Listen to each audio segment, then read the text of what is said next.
The agenda today assumes you have already seen part 1 of the Patient Index Tech Talk, in which we covered what Patient Index does and why, how it works, and how it can be configured. If you didn't come to part 1, hopefully you will still be able to follow the talk today, and we can provide you with a link to the recording of part 1 to watch later. Here's what we will cover today. Sometimes identity matching requires human intervention, so we will start by seeing how that is done using the Patient Index Worklist and how the worklist can be configured.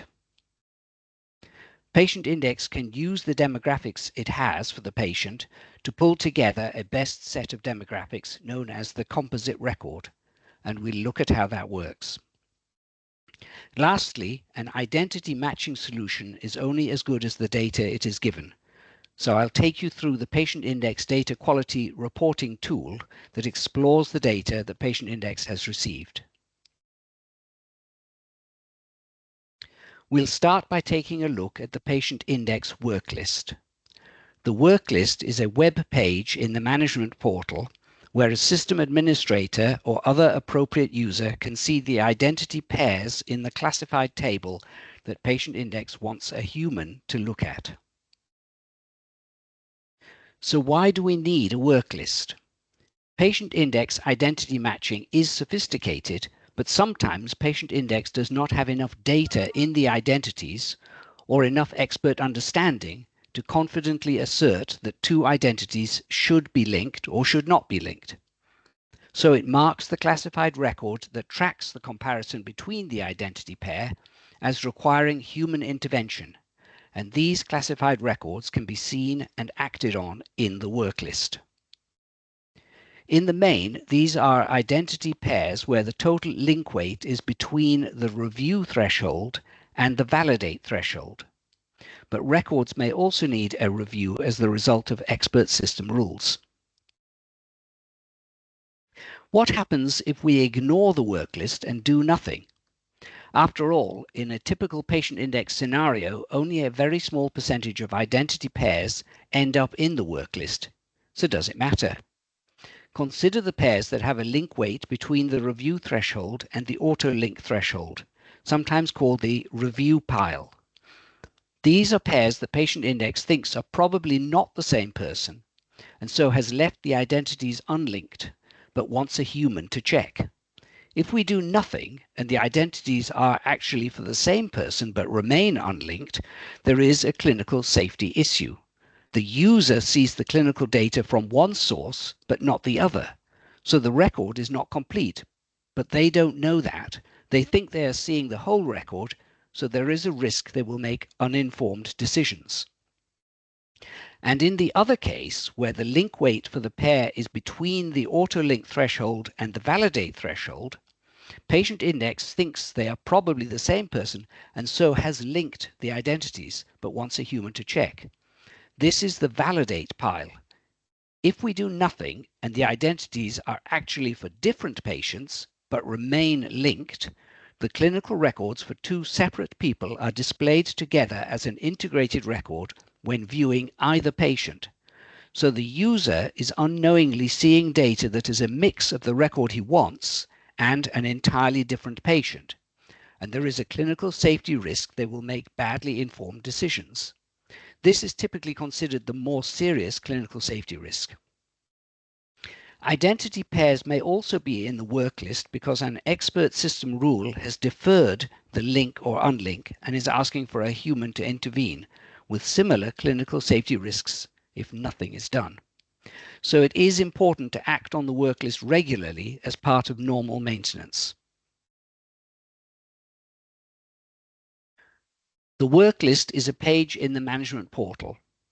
The user must have the %HSPI_operator role to access the worklist page. Go to Healthshare in the Management Portal main menu, then Patient Index, then click on Worklist in the menu as shown here. The worklist is a filtered list of records in the classified table. Each record represents a comparison between two identities. Because a patient can have data from many source systems and therefore have many identities, there may be several classified records representing all the identity links for a patient. The search panel at the top allows us to filter the work list to show only records that require our attention. Typically, we are looking for records that need review or validation, and we should be checking the duplicates too. So we can select Review, Validate, and Duplicate at the top. And we are usually most interested in records where the reason the pair is linked or not linked is the link weight compared to the thresholds, or because of an expert system rule. So we can select Threshold and Rule for link reason. Then we click the Refresh the Worklist button to query the classified table with our filters. At the bottom, you can see some classified records. We see that all of these records are not linked. The link status is potential link, and they are waiting for a human to review, as we can see in the category column. The reason they are unlinked is because an expert system rule converted a link to a non-link to review, and the rule that did this is the date of birth rule.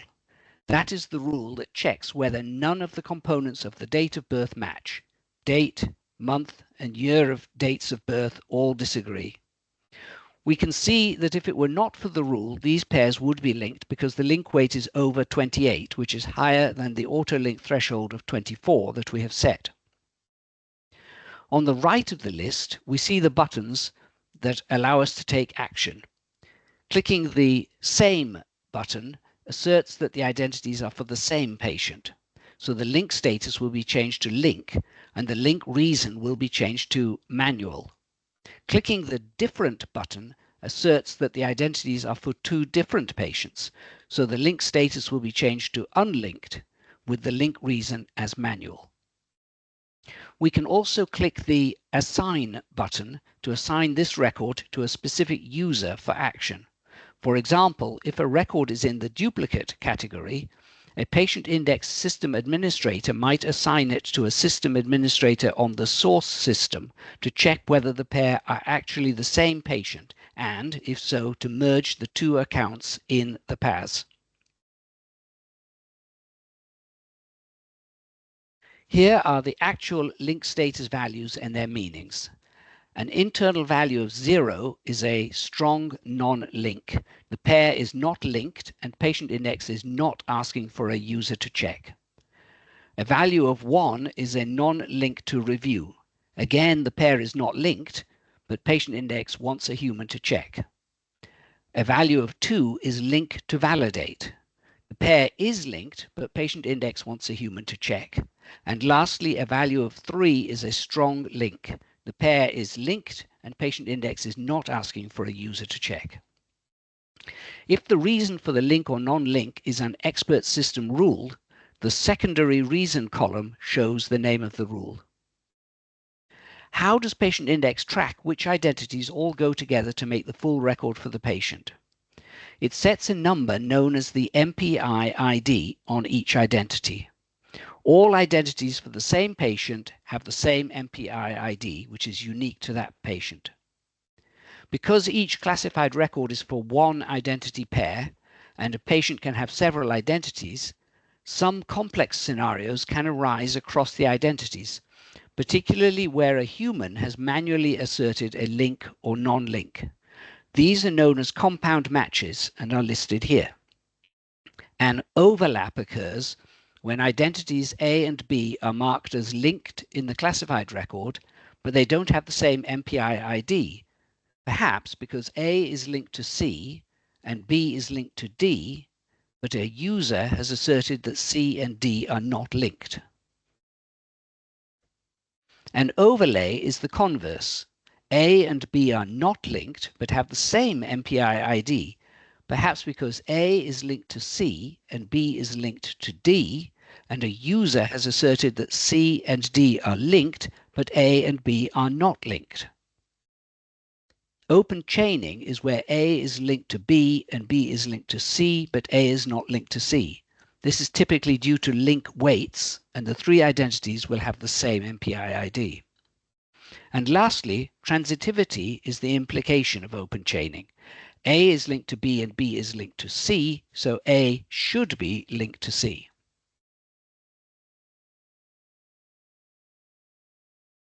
This slide shows these complex scenarios pictorially. In the overlap, A and B are marked as linked in the classified record, but they don't have the same MPI ID because A is linked to C and B is linked to D, but a user has asserted that C and D are not linked. The overlay is the converse. A and B are not linked, but have the same MPI ID because A is linked to C and B is linked to D, and a user has asserted that C and D are linked, but A and B are not linked. In the open chaining, we see that A is linked to B and B is linked to C, but A is not linked to C. This is typically due to link weights, and the three identities have the same MPI ID. And lastly, the transitivity is the implication of open chaining. A is linked to B and B is linked to C, so A should be linked to C. A user can manually assert the link in the work list. Let's look in a little more detail at our options for filtering the work list. First, the Hide Empty or Show Empty button toggles whether criteria blocks such as time created are shown when they are blank. The first view that I showed of the work list had this disabled, so the button was labeled Show Empty and the rows for compare data sources, time created, time updated, secondary reason and custom status were hidden. Here they are displayed. Across the top we can select which categories of records we want to display.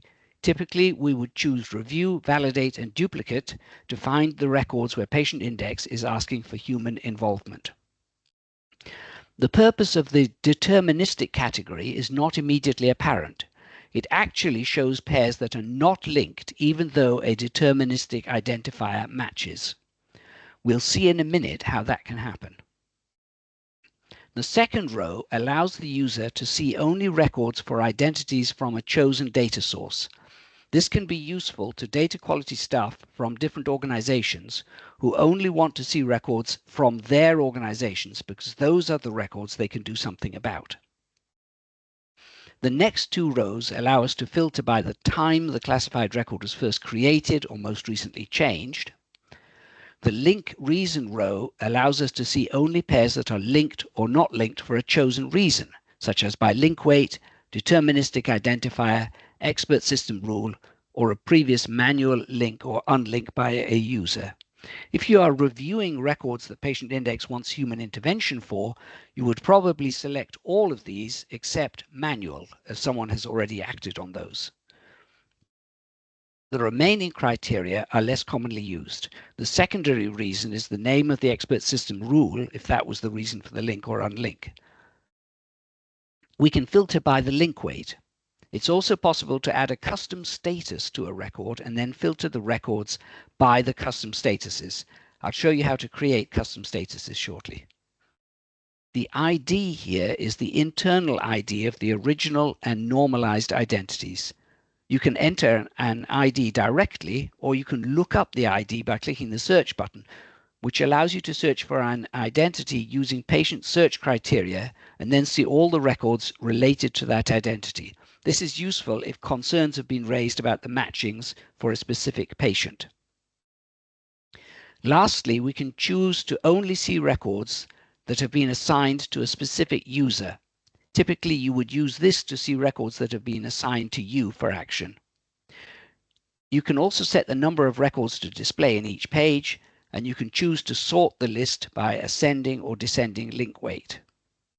The comment box is where you can enter a comment to go into a record when you act on the record. There are several different reasons why Patient Index would mark an identity pair as linked or unlinked, so it's useful to understand the order of priority of these reasons. The highest priority is a manual link or unlink. If the link reason on a record is manual, then a human has asserted that the identities are or are not the same patient, and Patient Index won't change that decision. The next highest priority is expert system rules. They are evaluated after the other automatic mechanisms and take priority over all the other mechanisms. Then we have deterministic identifiers. Basically, we are saying that if any of these identifiers are present in both identities, then it doesn't matter what the weightings say, the link just depends on whether the identifiers match or not. Domain conflict, if we have enabled it, takes precedence over the weightings if the identities are from the same source. It prevents such identities from being linked, as we are saying we trust the source to never have duplicates. Transitivity is just above the linkage weightings. If both identities are linked to a third identity, then the two identities should be linked. And lastly, if none of the other reasons have asserted a link or unlink, then the link weight and thresholds are used to determine whether the pair should be linked. This is the most common reason, but the lowest priority.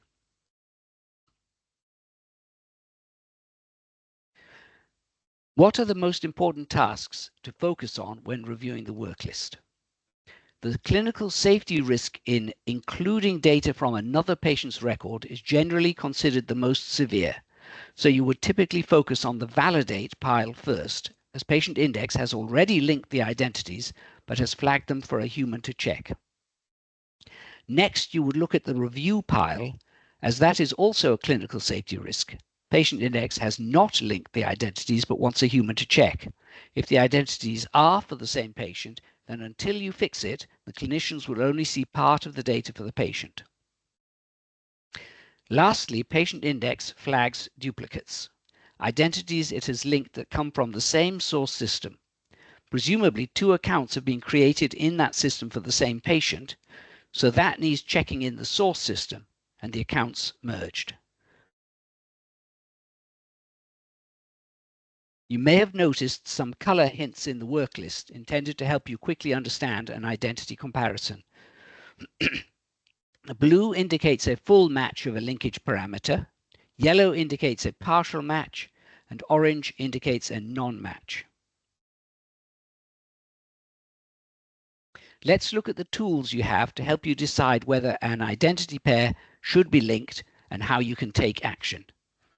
First, we can see in the record column that in each record, which is for a pair of identities, one identity is referred to as identity A and the other as identity B. Then, in the alternate views column, there is a set of buttons to drill down into more information about the pair, so you can make an informed decision about whether the identities are for the same patient or not.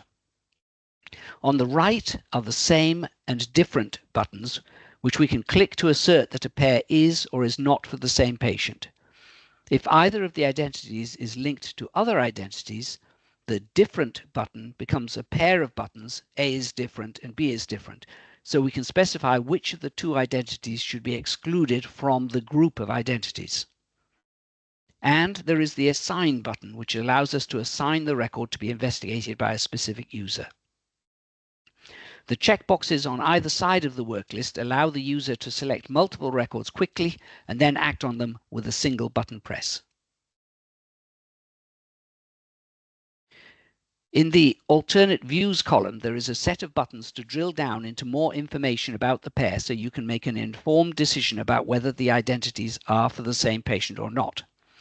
We can show a detailed comparison of the pair. This is the most important drill down when managing the work list. We can also see a history of changes to this classified record, the whole record for either of the identities with all its links to other identities, the composite view of the patient, which we'll come to later, and the history of linkage changes for each identity. If we click the Detailed Comparison button, we can see the linkage parameters for the two identities side by side, and we can also take action to assert whether these identities are for the same patient. In this example, it looks likely that these are the same patient, but one of the source systems seems to have the wrong date of birth.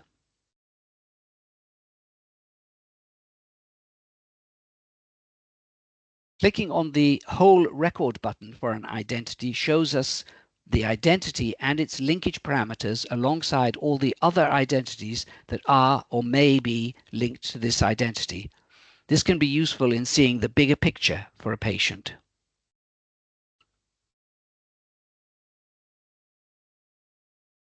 Each user can configure the behavior of the worklist, and I'll take you through the options.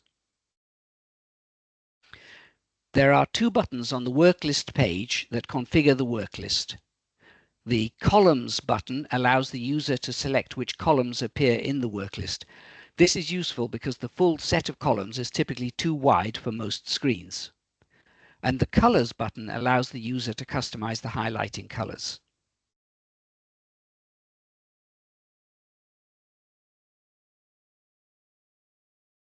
Other configuration is available in the Settings page of the main menu.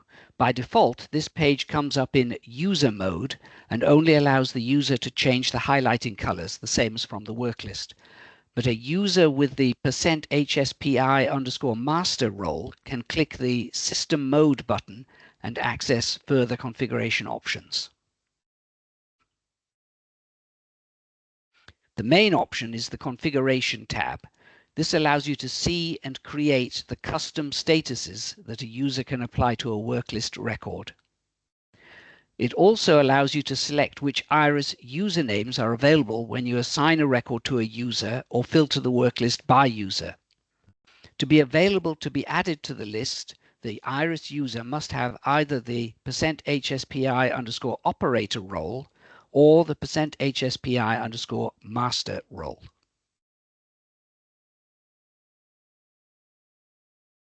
I mentioned the composite record earlier, but what is it?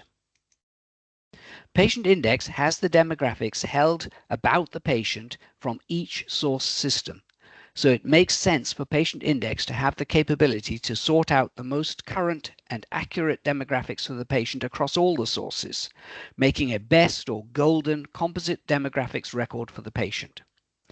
For example, perhaps we normally trust the GP to have the most accurate demographics for the patients.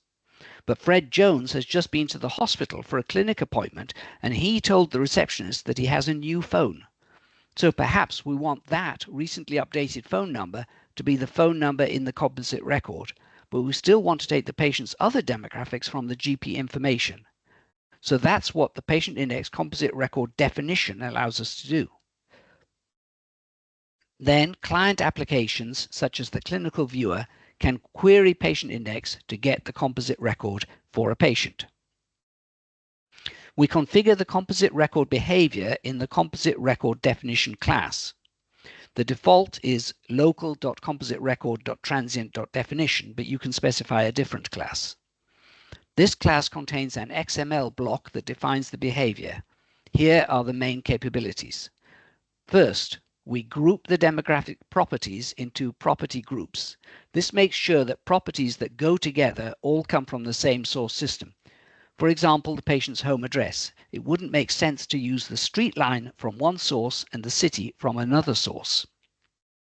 Then, in what are known as trust blocks, we assign a tier level for each property group against each data source.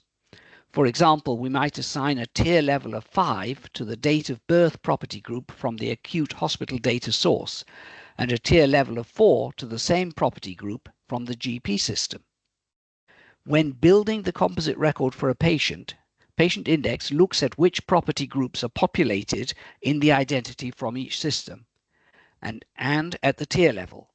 It uses the populated property group with the lowest tier level in the composite record. That is, a lower tier level number has a higher priority. If there are two sources with the same tier level, Patient Index checks the date and time it received the demographics from each source and goes for the one that was most recently updated. So the simplest configuration is to give the same tier level to all the data sources for each property group. Then Patient Index will pick the most recently updated demographics for each populated property group. It may be that you trust the GP's phone number for the patient more than the acute hospital's phone number. So you give the phone number property group a lower tier level of 2 from the GP data source than the acute hospital tier level of 3. But perhaps the patient has not been to the GP for a long time, so the latest demographic update the Patient Index received from the GP is quite old and may be out of date. so you can set an aging factor on the data source. For example, you could set an aging factor of 90 days on the GP source. This means that if the GP demographics haven't been updated for over 90 days, the GP data source tier level goes up by 1 to 3. So Patient Index takes the phone number from the hospital, which is also tier 3, but which has had a more recent update. You can also tell Patient Index, in the Composite Record definition, to exclude outliers for a property group. Then, if all the data sources except one agree on the value for that property group, the exception is ignored even if it is the lowest tier level. This is to help protect against staff making typos when entering data. Lastly, you can specify that the composite record is persisted each time an update is received, rather than being recalculated when it is asked for. This can improve performance and also allows the composite records to be queried in SQL. Lastly, I'm going to talk about patient index data quality reporting, which makes it easy to see and report on the quality of the patient data being received from the source systems. But first, what do we mean by data quality in this context? Take a look at this example of demographic data that could have been received from a source system such as a hospital. We can see the 5 types of data quality problems. The first type of data quality issue we can see is placeholder data, entered by system administrators who don't have the information, but their system requires them to enter something. The given name is baby girl, which is obviously a placeholder. So is the SSN. They are both data quality issues because if we don't eliminate them during normalization, they could cause incorrect identity matches. And when we do eliminate them, they become the second type of data quality issue, missing data, which reduces the accuracy of the matching. We can see that other fields are missing too, such as the middle name, business phone, and mobile phone, though if this patient is a newborn baby who doesn't yet have a first name, perhaps that's not surprising, but it's still a problem. The third kind of data quality issue is invalid data. The date of birth here is invalid in UK format. The fourth kind of data quality issue is loose formatting. We see that in this case, the SSN is entered with hyphens, but perhaps this or another source system also allows SSNs to be entered without hyphens, which could cause problems with matching. And the last type of data quality issue is incorrect data. It's not likely that the title of Mr. and the gender of female are both correct. And incorrect data can lead to incorrect identity matching. Here is a simple example of why data quality is a serious clinical safety issue. Mr. Cheng and Mr. Ironhorse are clearly different people, but they happen to have the same date of birth and live in the same area of town. And the hospital receptionist has entered the same placeholder SSN for both of them.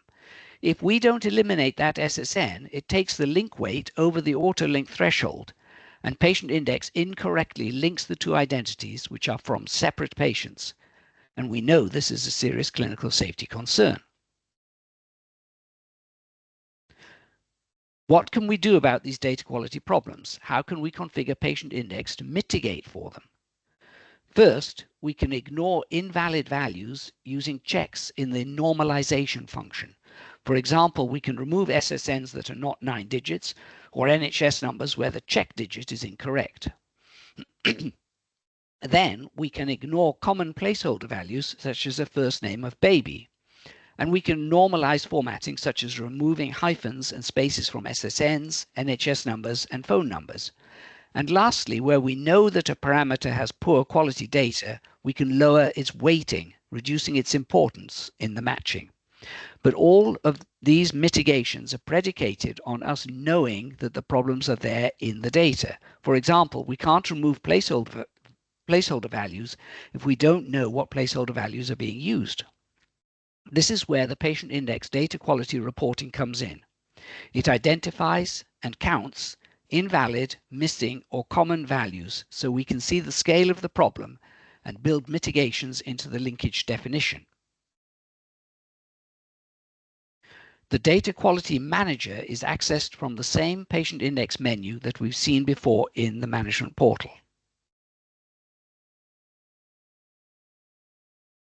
The Data Quality Manager is built on a data quality framework and the standard InterSystems Iris Business Intelligence near real-time analytics and dashboards. The data quality framework creates analytical cubes in InterSystems Business Intelligence to analyze the data quality in the patient identity data and display the results in pivot tables and graphical dashboards. The analysis covers the values both before and after normalization and includes the definition of validity rules to report on the invalid values. Here we see the gender property in InterSystems Business Intelligence. The report tells us that gender is missing in 269 of the identities and that the valid values female and male occur 369 and 354 times respectively. And of the values that only occur a few times, 3 are invalid. We can also see that in addition to the valid values, female and male, 2 other values were found, X and XX. Both are invalid and both occurred twice. Working off this information, we would configure the linkage definition to ignore X and XX. And we would probably downgrade the agreement weighting for gender because there are a lot of records where gender is blank.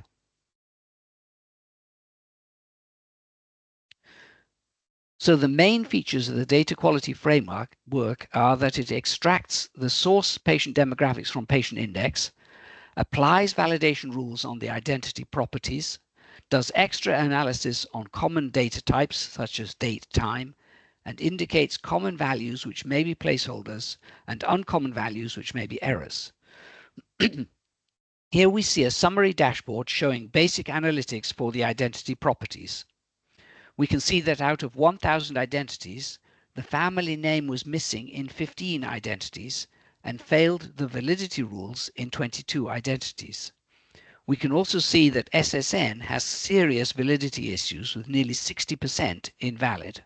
And we can see that this dashboard allows us to filter the analytics by facility or assigning authority, so we can see which source systems are the source of the problems.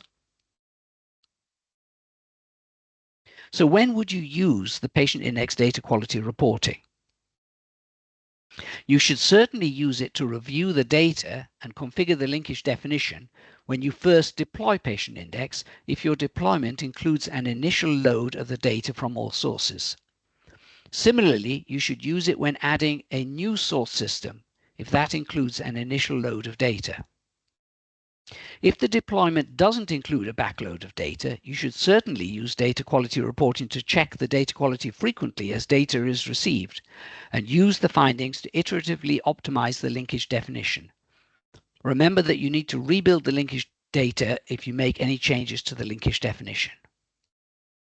In any case, you should review the data quality reporting regularly because the staff managing the source systems may change their policies and processes. And as more data is received, more edge cases will become apparent. And you would use what you find through the data quality reporting to refine your normalization rules and lists of placeholder values and optimize the linkage weightings for the linkage parameters. And you would use it to help introduce new expert system rules to automate decisions that are being made by humans and reduce the human intervention that is required. Let's look at how you set up data quality reporting, which is disabled when Patient Index is first installed. In the Patient Index menu we are now familiar with in the Management Portal, there is a Data Quality Manager option. If the data quality reporting has not yet been enabled, the page prompts you to enter a class package name for the package to put the data quality definition class in, and the name of your Patient Index linkage definition class. Then you can click the Enable Data Quality button. That creates and compiles the data quality definition class. The data quality definition class and its superclass contain an XML block that defines the analytical cubes for the data quality reporting. It is by modifying the data quality definition class that you can configure and customize the data quality reporting.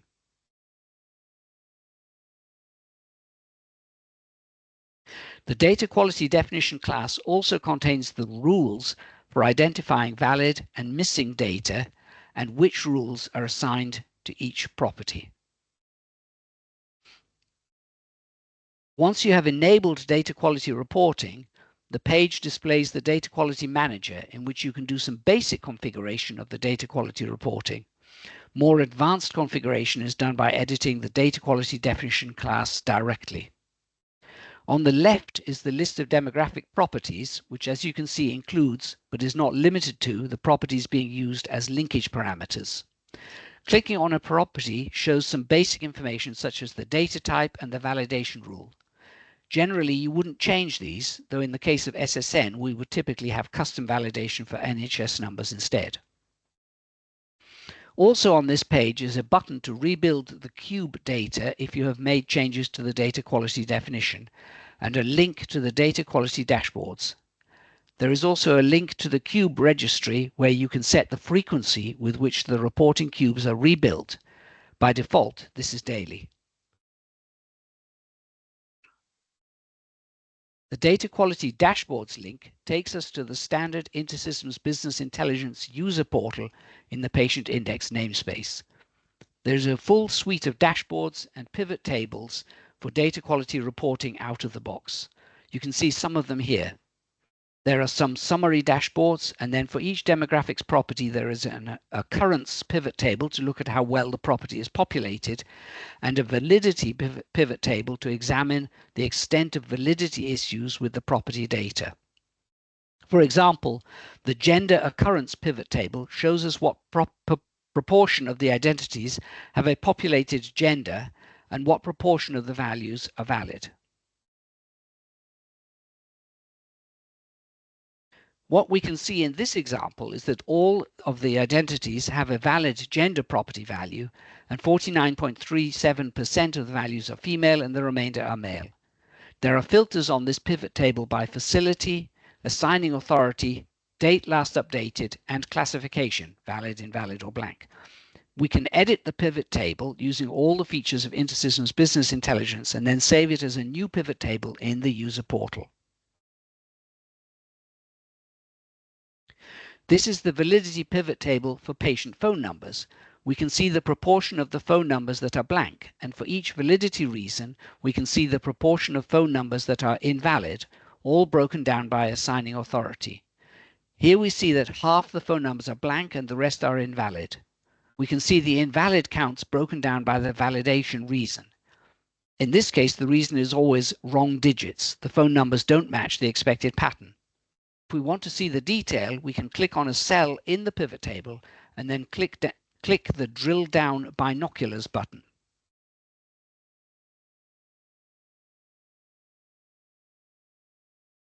This opens the detail listing view showing all the demographic records that make up the selected count. In this case, there is only one. We can see the phone number and we can guess that the reason it is considered invalid is because the out-of-the-box validity rule is expecting an American phone number.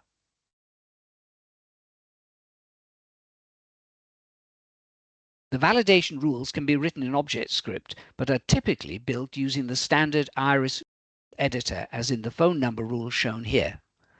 The rule must return a string that is composed of two parts separated by a slash.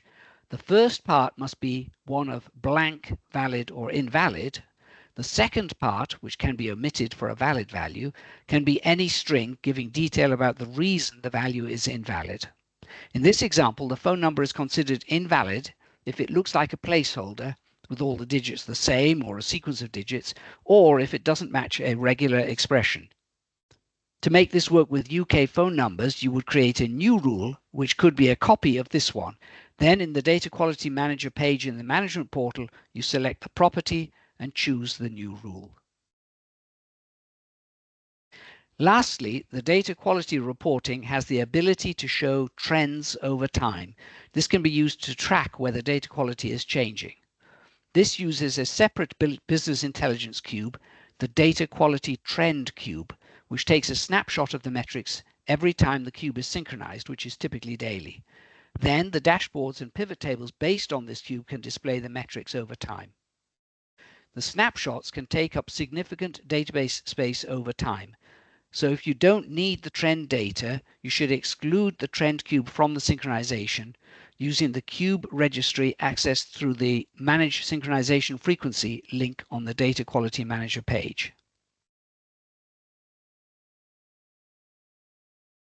And that's it. Are there any questions?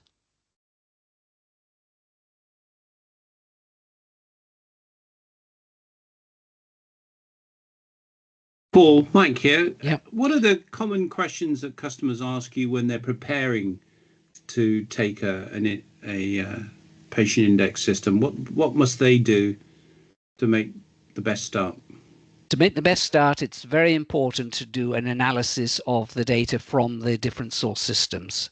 So ideally, you will get a bulk load from the different source systems of the demographics of patients into a separate training environment where you would analyze the data using the data quality manager and develop the linkage definition and normalization rules. Might you describe that as benchmarking the quality of the data, the incoming data sources? It's benchmarking the quality of the data and then putting in place the mitigations such as common placeholder values. And do customers often ask about data sharing agreements? I can see some very successful ones being used in the Midlands, but is that a common question?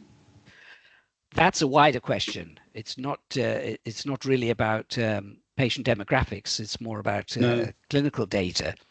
And that is certainly an issue in any shared care record scenario, and one of the things that customers must address early on in the process of building a shared care record.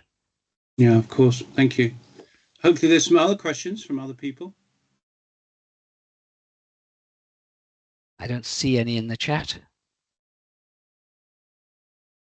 Okay. If you do come up with further questions on this tech talk, you can contact me on my email address here. And finally, thank you for watching. Thanks, Paul. Thank you very much, Paul, and thank you everyone for joining. Just a quick note, as Paul mentioned, a link to this recording will be sent round an email later on today. And if you want to catch up with part one, then there's a link in the chat there for you to watch on demand at your own convenience. And also just a note that the Tech Talk series will continue into 2025. And if you have any topics that you'd like to be covered next year, then please do drop me an email, or there is a feedback survey that will go around in the email later on today. So, yeah. Thank you very much. Thanks, everyone. Thank you.